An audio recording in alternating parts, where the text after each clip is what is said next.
नमस्कार, प्रणाम सबको। सीके चौहान ब्लॉग्स में आप लोग का स्वागत है। और हम गाना गाने जा रहा है माल्टी पे, जो भागी है छोड़कर विष्णु राज को, उसी के ऊपर। अभी जगदम्बा फिल्म स्टूडियो में है, हम गाना रिकॉर्ड होने वाला है।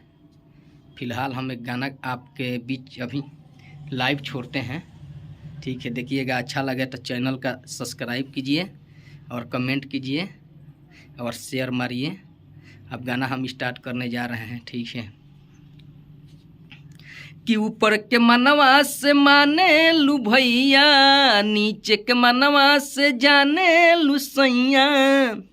ऊपर के मनवा से माने लू सैया, नीचे के मनवा से जाने लू सैया।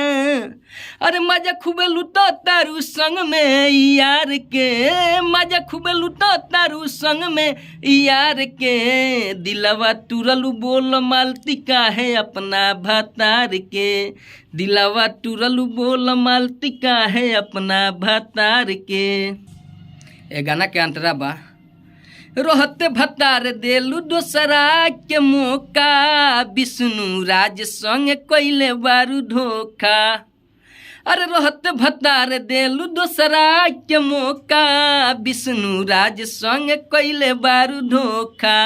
तहरक के मारी लोग अब तो लसार के, तहरक के मारी लोग अब तो लसार के। दिलवा तुरलू बोल मालती का है अपना भतार के, दिलवा तुरलू बोल मालती का है अपना भतार के। और इसमें क्या आगे वाला अंतरा हम आप लोग को बीच सुनाते हैं। अगर मेरा गाना अच्छा लगे तो चैनल को सब्सक्राइब कीजिए और लाइक कमेंट कीजिए भैया, क्योंकि सब्सक्राइब से कुछ नहीं होगा। हमारा चैनल सब्सक्राइब कर दीजिएगा। एक सब्सक्राइब से, आपका एक ही सब्सक्राइब से हमको कुछ हो जाएगा तो ठीक है, दुआ करेंगे आप लोग को। आप ही लोग भगवान हैं, आप ही लोग सब कुछ हैं। आप ही लोग का चलते रिकॉर्डिंग हो रहा है गाना और चल रहा है अच्छा से। अभी मेरा एक और चैनल है छोटू चौहान इंटरटेनमेंट, उस पर म्यूजिक के साथ गाना चढ़ा है एक और गाना। बहुत आने वाला है, बहुत, अब रोज़ गाना आएगा डेली, ठीक है। आप लोग ध्यान से सुनिए और लाइक कमेंट कीजिए और चैनल को सब्सक्राइब कीजिए प्लीज़ भाई लोग, ठीक है।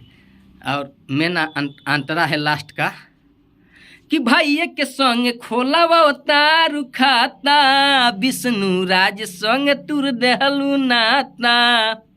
अरे भाई के संग खोला तारू खाता, विष्णु राज संग तुर देहलू नाता। अरे है छोटू चौहान गावे मन में विचार के, छोटू चौहान गावे मन में विचार के। दिलवा तुरलू बोल मालती का है अपना भतार के, दिलवा तुरलू बोल मालती का है अपना भतार के। ये गाना सुनी लोग और बहुत बहुत शेयर कर लो, सब्सक्राइब कर लो, कमेंट कर लो। फिर अगला गाना आप लोग के बीच में भेजेंगे तुरंत। और बहुत गाना रिकॉर्ड होगा, अभी आए हैं, कम से कम 20-25 गाना रिकॉर्ड होगा। उस पर चढ़ेगा छोटू चौहान इंटरटेनमेंट, मेरा मेन चैनल एक और है, उस पर ब्लॉगिंग चैनल है। इस पर कोई भी गाना चढ़ाते हैं, वो मेन चैनल है मेरा, उस पर चढ़ेगा, ठीक है। गाना आप लोग के बीच में बहुत गाना आएगा। अभी गाना एक और गाने वाले हैं हम,